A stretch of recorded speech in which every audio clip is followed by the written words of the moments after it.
বন্ধুরা সবাই কেমন আছেন? আশা করি ভালো আছেন। তো আপনাদের ভালোবাসায় আমিও ভালো আছি, আর বড়দের আশীর্বাদে চলে যাচ্ছে আমার ভালো, কিন্তু শরীরটা একদম ভালো যাচ্ছে না, কিন্তু ফেসবুকের প্ল্যাটফর্মে ভালো যাচ্ছে।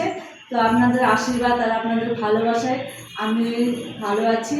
তো কার কাছে মনের কথা শেয়ার করবো বন্ধুরা, আপনাদের কাছে শেয়ার করছি।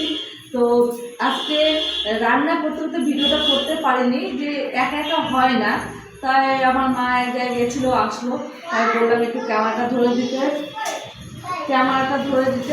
তো ক্যামেরাটা ধরে দিল, তাই আমি ভিডিও করছি। তো এই যে টেবিল ঘুরছি, টেবিলটা মোছা হয়ে গেছে অলরেডি। তো অনেকগুলো রান্না করেছি আজকে। কাটা মাছ ছিল ফ্রিজের মধ্যে, তো কাটা মাছটা আলু সেদ্ধ করে ঝোল করেছি। তো আর আপনাদেরকে দেখাচ্ছি, আমি চলুন দেখাচ্ছি। তো হাতটা ধুয়ে নিই একটু। তো আজকে কী কী রান্না করেছি আপনাদের কাছে শেয়ার করব। প্রথমে দেখায় আপনাদেরকে, এই যে জলপাইয়ের টক চাটনি করেছি। তারপরে যে আমার বাড়ির গাছের মান, দেখুন আমি বুঝতে পারিনি যে মানটা গলে যাবে। তো মানটা গলে যাবে দেখে এই শক্ত আছে দেখে আমি না মানটা একটু ভাপিয়ে নিয়েছি, তো গলে গেছে মানটা।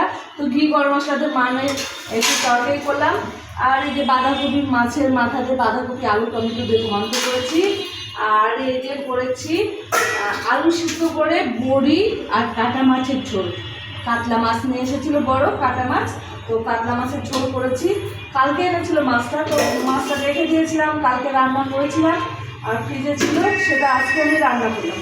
তারপরে রান্না করতে করতে এই যে সব হয়ে গেল, তারপরে ভাত করেছি। করার পরে এই যে মাছ আনলো, আবার কতগুলো আমার বাটা মাছ নিয়ে এসেছে, সেগুলো ধুলাম, গ্যাস মুছলাম, কাজ করলাম, অনেক কাম করেছি। এখন আমি এই মাছটা ফ্রিজে রেখে দেবো। মাছটা ফ্রিজে রাখা হয়ে গেলে আমি ঝাড় দেবো, ঝাড় দেবো। ভাত হয়নি আমার বন্ধুরা। তো সবাই ভালো থাকবেন। আর রান্নার ভিডিওটা কেমন লাগলো, আমার রেসিপিটা কেমন হয়েছে আর কেমন রেঁধেছি, আপনারা কালার দেখেছেন। তো দেখে যদি আপনাদের ভালো লাগে তো লাইক কমেন্ট করতে ভুলবেন না বন্ধুরা। সবাই সাপোর্ট করবেন, সবাইকে আমিও সাপোর্ট করি অবশ্যই। আর আমি সবসময় আপনাদের পাশে আছি, আমি আপনাদের পাশে থাকবো, বিশেষ করে নতুনদের পাশে বেশি থাকবো, কারণ নতুনরা আমাদের আশায় আছে। তো আমরা যদি তাদেরকে সাপোর্ট না করি, তারা সাপোর্ট কী করে পাবে, তারা এগোতে পারবে না। তাই আমরা তাদেরকে সাপোর্ট করবো। আর নতুনরা যারা ফলোয়ার্স তারা তো করে, আর যারা নন ফলোয়ার্স তারাও অনেক ভিডিও দেখে এবং অনেক ভিডিও শেয়ারও করে। যারা ফলো করেনি তারাই বেশি শেয়ার করে, যারা ফলো করেছে তারা শেয়ার করে না, লাইক কমেন্টটা করে। তো সবাই ভালো থাকবেন, সুস্থ থাকবেন। আজকের রান্নার ভিডিওটা মানে এইটুকুই করলাম, মানে রান্নার ভিডিও একটা লং করলাম। কথা বলতে বলতে তুতলে যাচ্ছে, কারণ গলাটা ব্যথা হচ্ছে, আঁখের দাঁতে ব্যথা, তাই বেশি কথা বলতে গেলে না তুতলে যাচ্ছে কথাটা, দাঁতে ব্যথা হচ্ছে তার জন্য তুতলে যাচ্ছে।